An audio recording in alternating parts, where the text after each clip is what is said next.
يواصل عبد اللطيف الحموشي المدير العام للمديرية العامة للأمن الوطني إدخال التغييرات على بدارة الأمن وآخرها تغيير لزي الرسمية للشرطة المغربية بمختلف فرقها بزي جديد.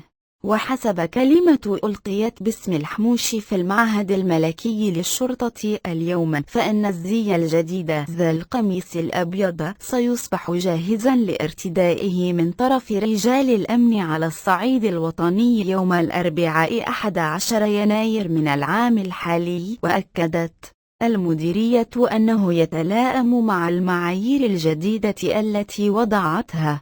وبالموازاة مع هذه التغييرات، قامت مديرية الأمن الوطني بتجديد وتدعيم أسطول الشرطة بأكثر من 1000 مركبة ودراجة نارية من مختلف الأنواع.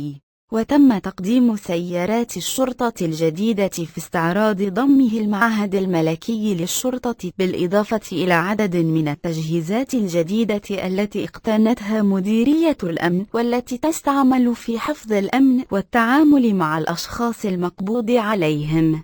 ومنها سيارات مزودة بكاميرات مراقبة، بالإضافة إلى عربات لمكافحة الشغب، وسيارات تعتمدها الشرطة العلمية والتقنية في أبحاثها.